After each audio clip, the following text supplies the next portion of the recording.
Live from your local election headquarters, this is 12 News Now.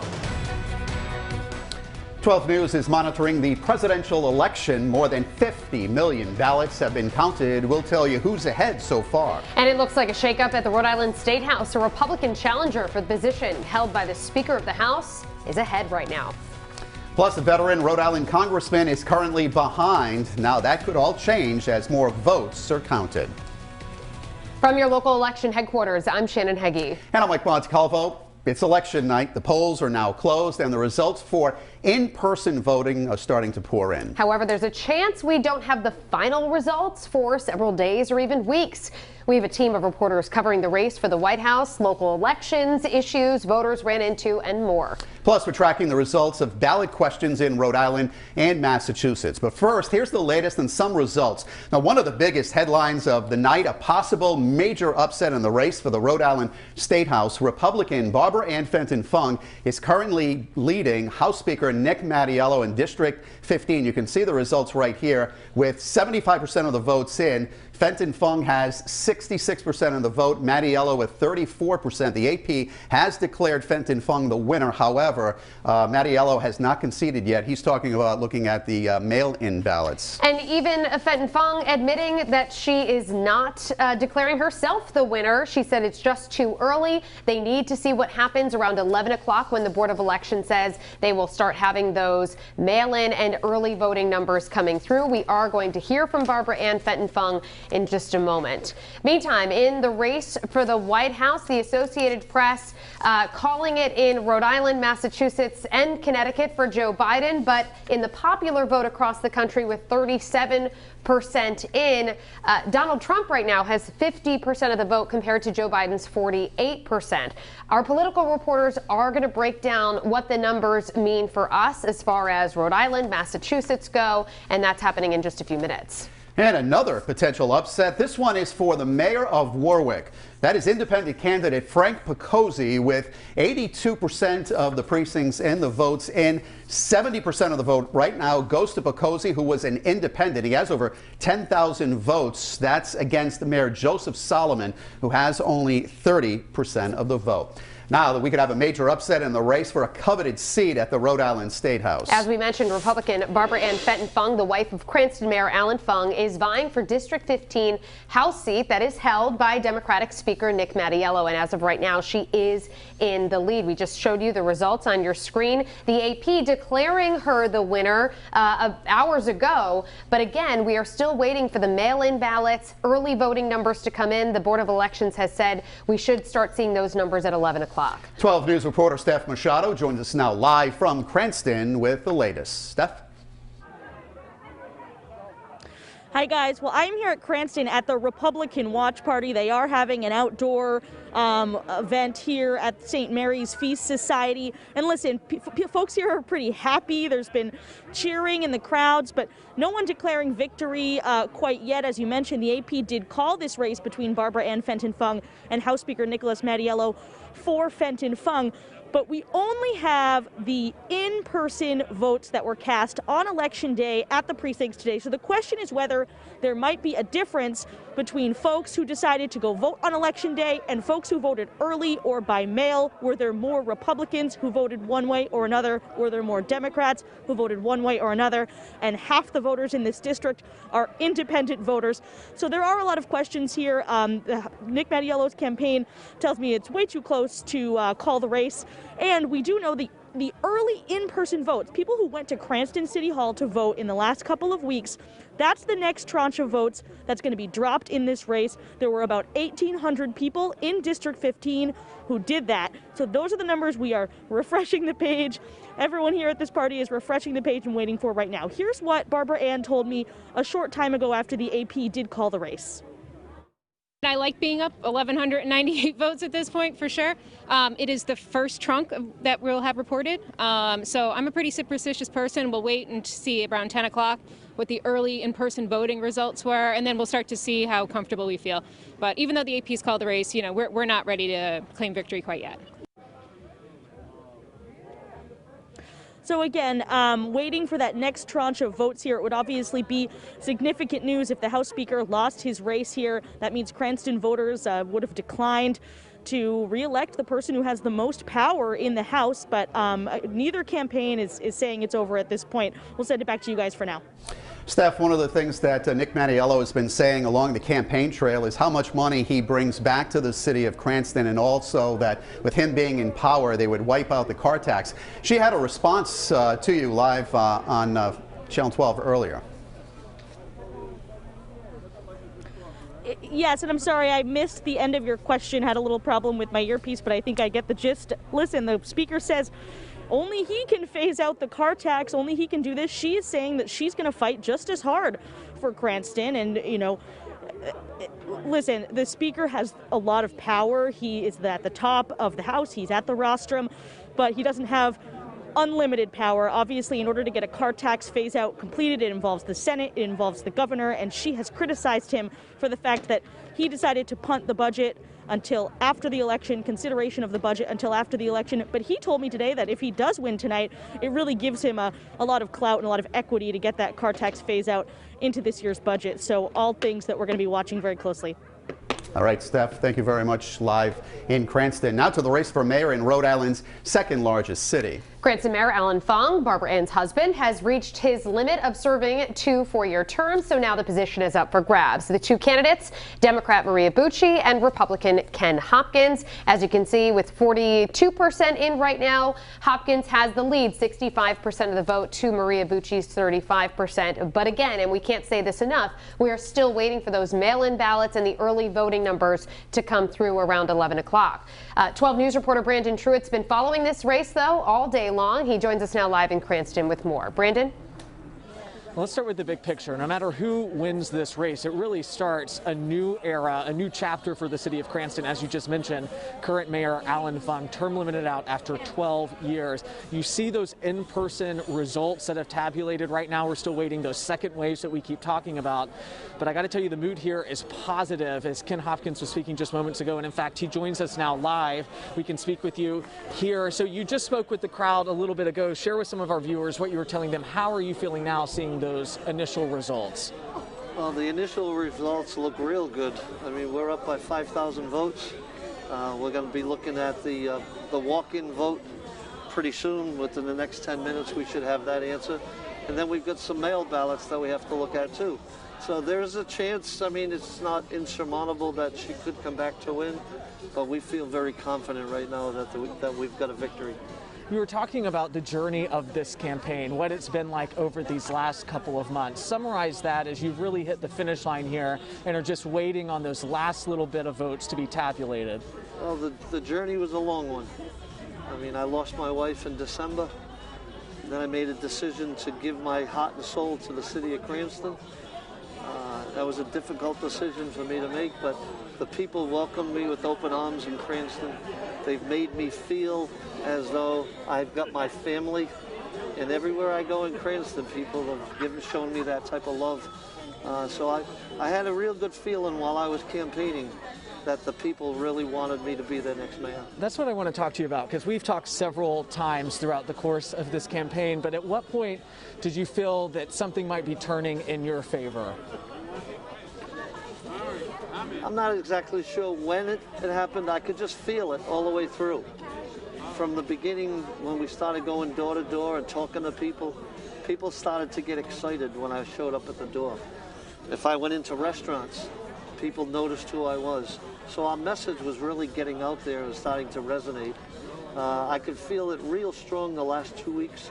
I could really tell when we went into certain areas of the city that people were with us. Let me ask you, at what point will you be confident calling it or seeing this going your way? We're still waiting on those 2 other rounds of votes. At what point for you will enough total be enough?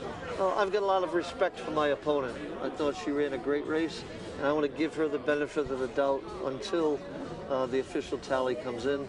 We're going to take a good look at these next votes, go back with my team in the back room, and take a good look at it. But she ran a hard race. She ran a good race. I think we got some real good publicity about how to be good people and still compete against each other in politics. So I want to commend her as well for what she did.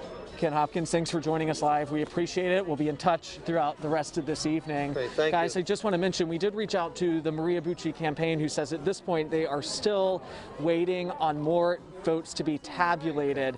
They are not really commenting past that. We're live in Cranston. Brandon Truitt, 12 News. Thank you, Brandon. We want to take a look now at some of the key congressional races impacting residents in southeastern Massachusetts. Now, there is one U.S. Senate race and two in the House of Representatives we're keeping a close eye on. The first is longtime Democratic Massachusetts Senator Ed Markey. He is being challenged by Republican Kevin O'Connor. You remember, he had a tough race against Joe Kennedy. He's been endorsed by Charlie Baker, and as you can see, it didn't matter. Ed Markey, the winner, or at least he's leading with 35% of the votes in. He's got 68% to Kevin O'Connor's 32%. He gained quite a bit of an advantage here. And in the Massachusetts 4th Congressional District, the two candidates are Republican Julie Hall and Democrat Jake Auchincloss. Auchincloss right now with 68% of the vote to Julie Hall's 32%. That's with 45% of precincts reporting. Again, these are just the in-person votes. This seat, by the way, currently held by Joe Kennedy, who did not run for re-election and decided instead to run for Ed Markey's seat in the Senate. Of course, he lost to Markey in the primary. And in the House District 9, incumbent Democrat Bill Keating is up against Republican Helen Brady and independent Michael Manley. And you can see right here with 23% of the vote in, Keating with 61%. Brady has 37 and Manley way behind at 2%. Members of the House serve 2-year terms. 12 News reporter Sheena Losciuto joins us now in studio with the latest from Massachusetts. Sheena?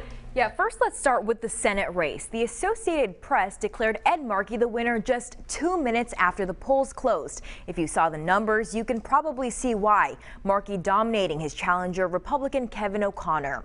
Markey gave his acceptance speech virtually about half an hour ago. O'Connor was hoping to be a fresh new face on Capitol Hill. He told me he was asking voters to imagine having both a strong Republican and Democrat in the Senate, but ultimately he says he's already spoken to and congratulated Markey. Markey has a decades-long history as a member of Congress and says now he's excited for the next 6 years. We will not return to the so-called normal. We will not take the easy way out or find the middle ground. We will think bigger, act bolder, and be braver. Our young people are ready. Let us join them. I am so proud of this campaign and what we stand for. And I have never been more hopeful about the future of our country. In terms of the success that he's had, and it was a civil campaign, and I think that was good for Massachusetts. I am very proud of the campaign that we ran. And moving on now to the race in District 4, unofficial results have Jake Auchincloss with a notable lead over Julie Hall. Both Auchincloss and Hall are military veterans aiming to fill the seat vacated by Congressman Joe Kennedy. Auchincloss is a city councilor in Newton, while Hall is a former Attleboro City Councilor. District 4 includes parts of Fall River, Taunton, and the Attleboroughs. But of course, we're still waiting for more results, so we haven't heard from Auchincloss or Hall tonight. We will have those interviews for you as soon as we get them. I'm Sheena Losciuto, 12 News. 2020 has been a year that most of us will never forget, with a global pandemic, a modern civil rights movement, natural disasters, and a polarizing election. And those issues likely the reason for the record voter turnout here and across the U.S. Let's send it over to 12 News reporter Kim Kalunian, who spoke with voters and joins us live in Providence with more on what they had to say today. Kim? Well, Shannon and Mike, at the end of the day, the election is about the people who vote in it. And some of the voters that I spoke with today said they had never before felt as compelled as they did today to exercise their civic right.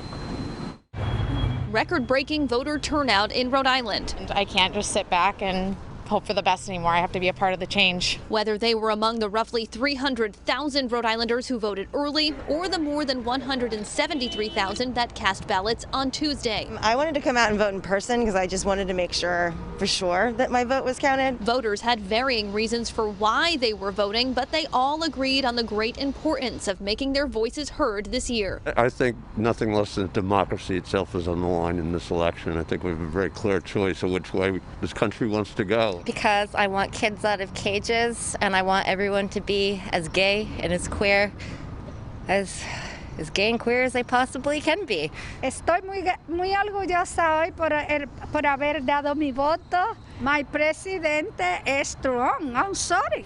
For Rachel Travis, this year was a turning point. I had to do my part. This is my voice. She not only made sure to shed her habit of skipping elections and instead voted early, but the ICU nurse who's seen COVID's impacts firsthand also signed up to be a poll worker. I knew that there would be older people backing out of this job, which in the past has mostly been, retired people. So, somebody needed to step up and do it. Stepping up and doing it, something close to 500,000 Rhode Island voters did, even in the midst of the ongoing pandemic. What do you make of 2020? I mean, we've dealt with so much, the pandemic, this unprecedented election cycle. What do you make of this year? I mean, it's not always sunny. It's got to rain sometimes. And I think it's been like a learning experience for a lot of people. You got to suffer to know how joy feels. Some words of wisdom for all of us there. And I did ask some of those voters how they plan to watch the presidential election results as they came in tonight. Some said they'd be watching through anxious tears. Others said they weren't going to be watching at all, venturing to guess we wouldn't know the real winner for many days. Live in Providence, I'm Kim Kalunian, 12 News. Thank you, Kim. And now to some more preliminary results. In local elections, Joseph Moran and Maria Rivera competing to be the next mayor of Central Falls. Right now, 74% of the vote going to Maria Rivera. She would be the first female mayor in Central Falls. Current Central Falls Mayor James Diosa is wrapping up his second and final term. Moving on to Woonsocket, incumbent Mayor Lisa Baldelli Hunt is running for re-election. She is being challenged here by John Brien. There's 38% of the vote in right now. Baldelli with over 3,000 votes. She has 52%, Brien 48%. Now, John Brien's dad ran against Lisa Baldelli Hunt in the last election. He passed away a couple of years ago. Brien, who was at the State House for many years, he's a lawyer by trade. As you can see, he is trailing Baldelli Hunt right now. She also was at the State House for a number of years. So we're going to keep a close eye on this. She would be the only one, as we're looking at the results right now, Shannon. If you're looking at, we showed you Warwick, where the mayor of Warwick, Joe Solomon, is trailing in the polls to independent Frank Picozzi. Central Falls has a new mayor. No matter what happens in Cranston, of course, there'll be a new mayor there because Alan Fung is term limited. So the Baldelli Hunt race is the only one with incumbent right now that is in the lead. And talking to Target 12 investigator Eli Sherman, we were looking at the numbers and really surprised by what we were seeing, but he pointed out without those mail ballots and those early voting numbers, you can't put a ton of clout into some of the numbers we're seeing, and they might not stay that way, and they likely won't stay that way. For more analysis, though, let's bring in Target 12 investigator Tim White and politics editor Ted Nesi for more on a number of these races. Hi, guys. Hey there. Well, Ted, tonight is looking like it's going to be a long one. The presidential race is nowhere near being decided, and we expected that. So let's take a look at the Electoral College results as they stand right now, if we want to bring those up on the screen to show that, again, still a little early in the night. We have a lot of states on the western side of the country that have to come in. So a long way to go. And here they are. Biden is up by 131 Electoral College votes, and President Trump is 98, but all the gray states there haven't been decided yet.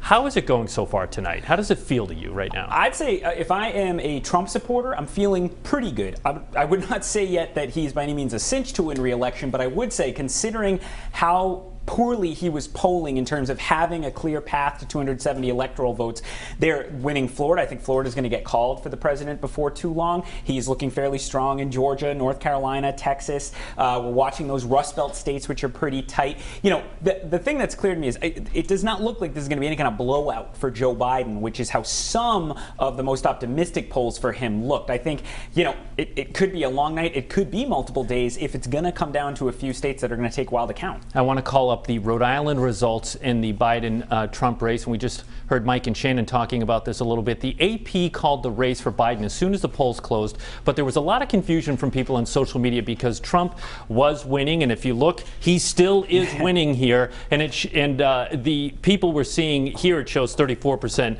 of the votes in, but people were seeing 90% of precincts were in. Trump was up by almost double digits here. And we know that only shows the numbers of people who voted today, and that does not include the early votes, which are coming in now, or the mail ballot votes. But you are seeing strength for Trump in both Rhode Island and southeastern Massachusetts. Yeah, I mean, folks, relative strength. Right. You have every right, I think, to be a little confused or whipsawed. We've never had an election where the votes came in. We're going to get them in Rhode Island in basically 3 chunks. About a third of it was election day. You can see that now. This was at the polling places today. About a third of it's going to come in, and those were the early in-person votes when people went to city or town hall the last couple weeks in person. And then the mail ballots will be the last third of it, which we expect late tonight, maybe between 11 and midnight. So right now, we expected that the in-person election day vote would be more Republican trending because President Trump had strongly encouraged people not to use mail ballots. And so a lot of Republicans said they're going to go and vote in person. They're also polling shows they're less likely to be as concerned about the pandemic. But also, I think I don't want to reduce the fact that President Trump, there are some signs of strength for him in southern New England. An example to me is Central Falls, right? Not exactly a Republican stronghold, heavily Latino city. In 2016, Trump got 650 votes total in Central Falls. It is 1 square mile. He's already got 540 votes in Central Falls with just the election day Why do you totals. think that is? I just think President Trump has appeal, kind of the caricature of who supports President Trump does not fit the full spectrum of different people who feel drawn to the president. Of course, there are many people who don't like the president strongly, and we'll see that in the Biden vote as the night goes on. But I think you also had Fall River. President Trump got over 40% of the vote in Fall River. That's pretty darn good for a Democratic presidential candidate in an industrial city like Fall River. So I think, we really need more numbers, and I know people are being patient to have a stronger analysis locally. But I think we're going to find these results interesting, and I think we're going to be talking about them for a while. All right, I do have to take a moment to pivot to a local race, District 15. The Associated Press, as we've been talking about tonight, called the race for Republican Barbara Ann Fenton-Fung over House Speaker Nicholas Mattiello. He was losing the in-person vote back in 2016, remember that? And then it was the mail ballots that pushed him over the edge, albeit by 85 votes, if I remember. But that isn't what the AP predicts is going to happen tonight. No, the AP does not think, and one difference is Speaker Mattiello, he was down on the in-person vote in 2016, but it was close. It wasn't a big, he's down 2-1 roughly right now on election day. So he needs to totally switch the way this race is going in those mail-in early votes so that he not only wins, but he needs to win by quite a bit to offset the strength that Barbara Ann Fenton-Fung showed here on election day. And that's going to be tough. The AP isn't infallible. It's possible they made an error and the speaker will win narrowly, but certainly it's kind of understandable why they think this is going the wrong way for him, and that has huge domino effects if that result does come true for the State House in terms of who leads the House of Representatives. I'm sure the phone lines are burning up already. If any state reps are watching here, give me a call because I'd like to know who's calling who. I know you're watching. And I think, they're already, this politics moves fast, and it's not a sentimental sport. And I think if it looks like Speaker Mattiello is going down, people aren't going to wait to try to figure out who's in charge next. All right, let's wrap this up, Ted. Again, looking nationally, the battleground states are just too close to call here when it comes to the presidential race. Ohio, we're not going to know Pennsylvania for days because they count the mail ballot and early in-person votes much slower than many parts of the country. We're starting to see some results from Arizona, but Florida was really the indicator tonight that maybe it wasn't going the way polls said they would. Yeah, part of me would recommend make sure you stay with us through the end of our newscast tonight. Sleep till we come back on the air at 4:30 in the morning, and we'll get you up to speed because this is going to be slow, and people need to be a little patient, I think, if they want to know. It could, I don't have to remind people, 2000, Bush versus Gore, it came down to about 500 votes in Florida, and we spent a month litigating it. Doesn't look like Florida will be that this time, but that is not, it's not like that's not something we haven't seen in just the last 20 years. So I think, patience and stick with it, and we'll keep bringing it to you as we get numbers. Yeah, we'll bring them to you from the Update Center. For Ted Nesi, I'm Tim White for 12 News. Tim and Ted, I don't think we're going anywhere. 12 News is your local election headquarters. Results continue coming in from around the region on this election night on this Tuesday in campaign 2020. I'm Mike Montecalvo. And I'm Shannon Heggie. Right now, we have seen Rhode Island and Massachusetts declare for Joe Biden. An important reminder, these numbers are not final and could change as votes are still being counted. A big upset, though, in Cranston, one of the most watched races, the House seat in District 15 between Nicholas Mattiello and Barbara Ann Fenton Fung. The Associated Press is reporting Barbara Ann Fenton Fung has won that race. 12 News reporter Steph Machado is tracking this race. She joins us now live from Cranston. Steph? Hi guys, yes, I am at the election watch party for Barbara Ann Fenton Fung here in Cranston, an outdoor under a tent watch party, but as it gets colder and colder into this night, a lot of folks have retreated inside. We're of course staying outside here, but we do expect that when the candidates potentially are going to declare victory, that they'll come back outside here. Look, as you said, the AP has called this race for Barbara Ann Fenton Fung over the House Speaker Nicholas Mattiello, but neither campaign is saying at this point if they consider this a victory or a loss. The Mattiello campaign says it's too soon. They are waiting on, and we are all refreshing the Board of Elections website for the early in-person votes, which were slated to go online between 10 and 11 o'clock. About 1,800 voters here in District 15 voted that way. And then there are thousands of mail ballots as well to be counted. We don't know how many were dropped off in drop boxes today. And so that's why both campaigns are sort of moving very cautiously about this AP race call, saying they want to see how the voters who voted early and by mail did so in this race. And so, of course, it will be extremely significant if the speaker is toppled here in District 15, and it will set up quite a battle immediately. It could be happening right now for the speaker, for majority leader, for chairs of House committees. It will have a significant impact on the leadership of the House. And so we are standing by for that the latest Board of Elections results update. We'll send it back to you guys. Steph, thank you. And let's take a look at some of the latest numbers in key local races we're watching tonight. Rhode Island's only ballot question this year was changing the state's name, dropping Providence Plantations. Let's see how things stand right now with just 30% of the vote in. Voters are rejecting question 1. 56% to 44%. Rejecting mean they would not want to make a change to the official state name. Another race we're closely watching, the race for U.S. House District 2. Robert Lancia, the Republican challenging incumbent Jim Langevin, and right now with 31% of the vote in, it appears Lancia has a slight lead, 56% of the vote. But again, it's important to note that we are still waiting for mail-in and early voting numbers to come in from the Board of Elections. Those won't come in until after 11 o'clock, so you have to take these numbers into account. Massive voter turnout in Cranston as well. This is the latest on the race for mayor there. And Ken Hopkins with over 11,000 votes. They don't have 42% of the vote in right now. Ken Hopkins with 65%. Maria Bucci, who used to be on the city council, with 35%. Let's go to the Board of Elections, and 12 News reporter Walt Buteau with more. Walt? So the staffers who were organizing the votes have gone home for the night. Those votes were put into boxes, these boxes right here that represent different cities and towns, and now the final votes are being counted. Now there are some boxes out there, 462 of the remote boxes for mail ballots, the drop boxes for mail ballots, those are still out there. Those won't be counted until tomorrow, but we're told that's a very small percentage of the total. So most of the 160,000 or so mail ballots will be counted and are being counted right now. And again, they will not be released, however, until, as you said, 11 o'clock. So that's what is happening here. It's been a long night, a long 5 days of processing these ballots, a record that may never be broken, and we will know exactly who voted for whom sometime around 11 tonight. For now, we're live at the Board of Elections in Cranston. Walt Buteau, 12 News. Thank you, Walt. Remember, stay with your local election headquarters all night long. Count on us for in-depth team coverage of all the big races tonight with expert analysis you can count on.